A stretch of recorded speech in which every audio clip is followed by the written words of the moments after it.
Hello, everyone. Welcome back to Sober is Dope. And today I want to give you guys my top tips to remaining sober. And it's very important to avoid relapse and recovery. You have to have a system and you have to have go-to tips. So I'm giving you guys some solid advice today. The first thing I want to say, if you're in recovery and you're really serious about your sobriety, I want you to try to really connect to a higher power. This is very important. I'm not talking about religion and I'm not talking about anything like that. What I'm talking about is trying to connect to a spiritual source, having a source of gratitude for your life and some higher power, something outside of yourself to reflect on, maybe some form of ritual, something that you could do to connect. If it's going back to nature, if it's writing in your gratitude journal, if it's reconnecting with your ancestors, but in my case, it's God. So I will say that, I love God. So I would say try to find what that means in your life and really hold on to that. That's important. Because when I was in my darkness, it was very difficult for me. And without some connection to a higher power, I really would have lost it. And I don't think I would be alive today. My next tip is to forgive yourself first. This is very important. Before you try to start making amends and going out there and asking people for forgiveness, you have to make peace with your past, the mistakes that you may have made in your addiction, and really forgive yourself for everything, the good, the bad, the ugly, anything that you may have done. Really just let it go. Releasing this is very important to starting over and starting fresh. Forgive yourself first. And that brings us to our next step. Really try to do a good job at making peace with anyone that's in your life that you're not in harmony with, whether it's family, whether it's friends, or anyone that you may have hurt. Try. Only in the case where it's not going to hurt them. Don't reach out to anyone and where it's going to upset them. If that's happening, just leave them alone and give everyone their peace. But where you can, try to make peace and ask for forgiveness and make amends with anyone in your life. That's very important because, again, in recovery, you're going to be starting fresh. It's a fresh start. It's a new life. And you have to approach it differently. You don't want to take or bring the baggage from your past into your present beautiful situation of sobriety, right? You want to start fresh. The next thing is watch out for slippery people, slippery thoughts, and risky situations, okay? So that's very important. Stay away from the old stomping grounds, the old bars, and friends or family or anyone that's going to bring you back to that lifestyle in which you used to use. Right? Don't deal with that. You might have friends who still want to drink and friends who still doing drugs every day. And if it's in a negative environment, you don't want to put yourself there. So in my case, I make sure I'm very protected, right? I don't go around. I'm not a party guy. I'm not going to go to the old bars. I'm not going to go out every Friday night with my friends to have drinks. I don't drink. Doesn't mean I can't go. It doesn't mean I can't be in an environment. And it doesn't mean that there's something wrong with friends and family who may still drink and stuff.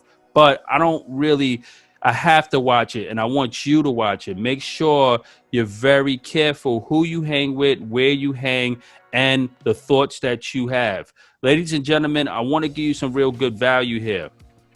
You relapse most likely emotionally, spiritually, and mentally before you relapse physically. So that's why it's important to watch for slippery thoughts, negative thoughts, and to watch out for slippery people, negative people, and toxic people in toxic places, right?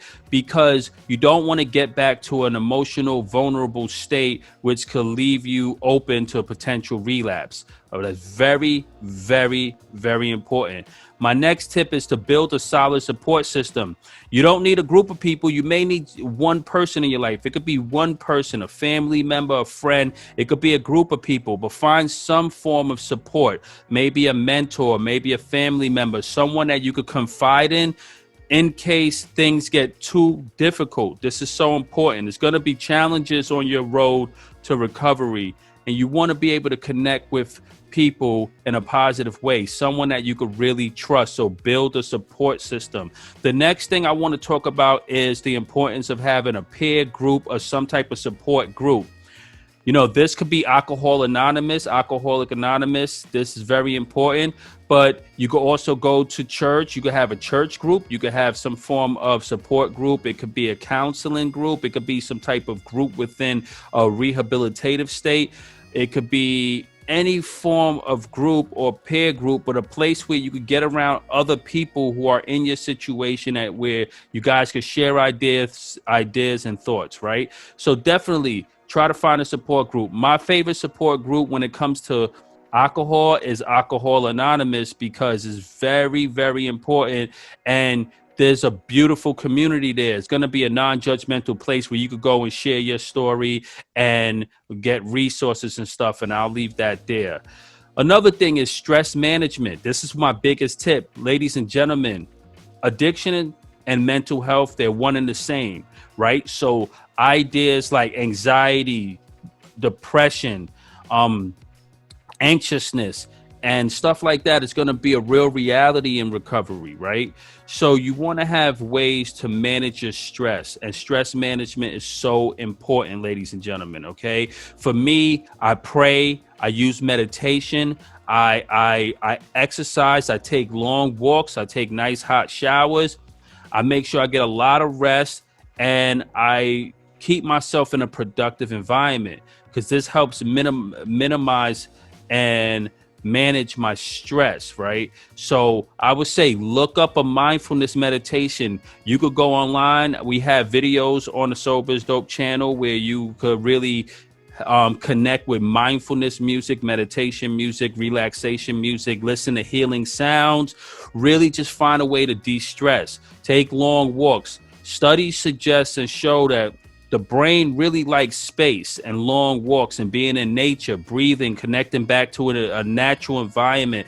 This helps to reduce stress, right? Because if you ever have an urge, right, to drink, you want to be able to let time pass. And to do that, you have to be able to relax. So if you ever have an urge to drink, you want to be able to watch your breathing, really get calm, really get meditative and relax. And this is going to help you and time pass, because the urge to drink or to use when you're in recovery, it usually lasts between 15 to 30 minutes.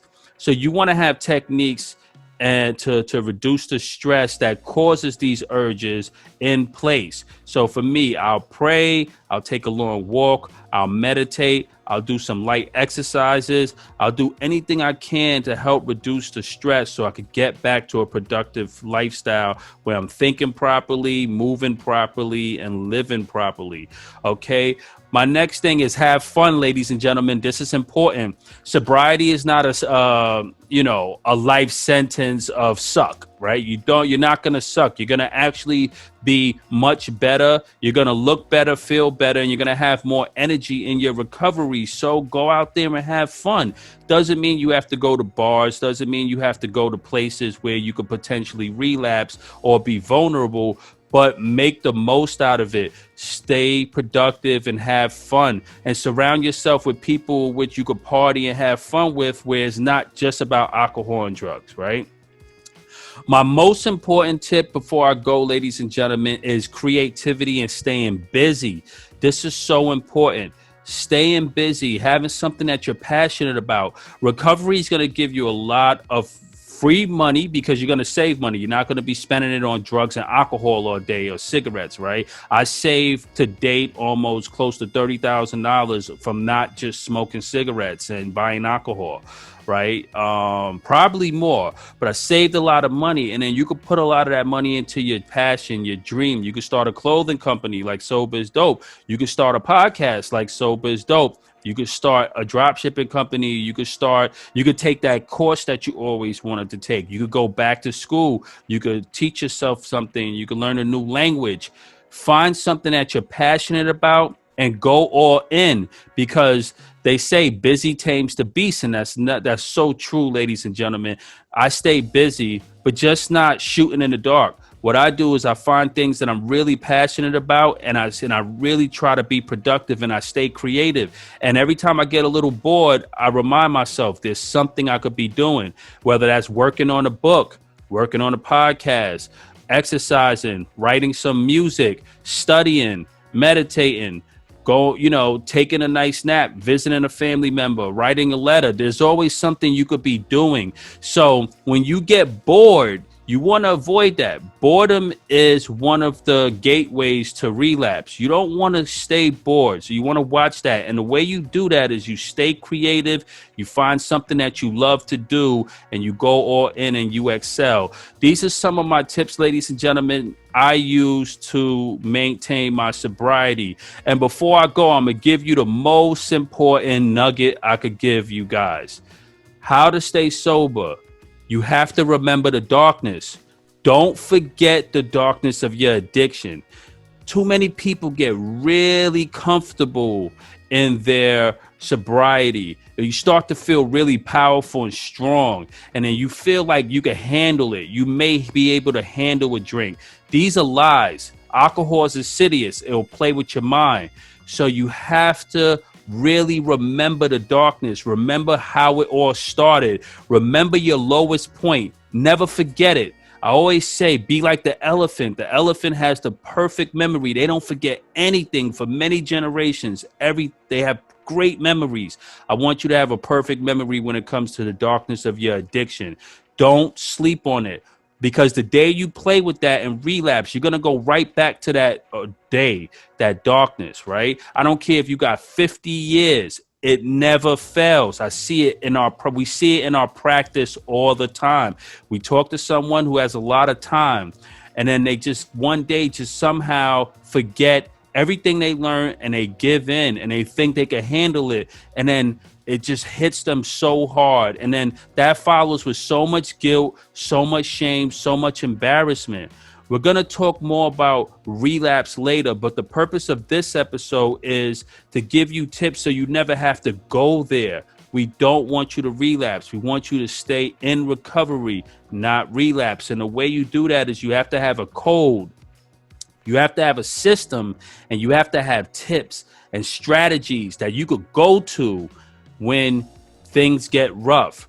You have to have your resources in place. So, ladies and gentlemen, for more information on how to stay sober and living life in sobriety, I want you guys to check out the Sober is Dope podcast on Apple Podcasts and Spotify.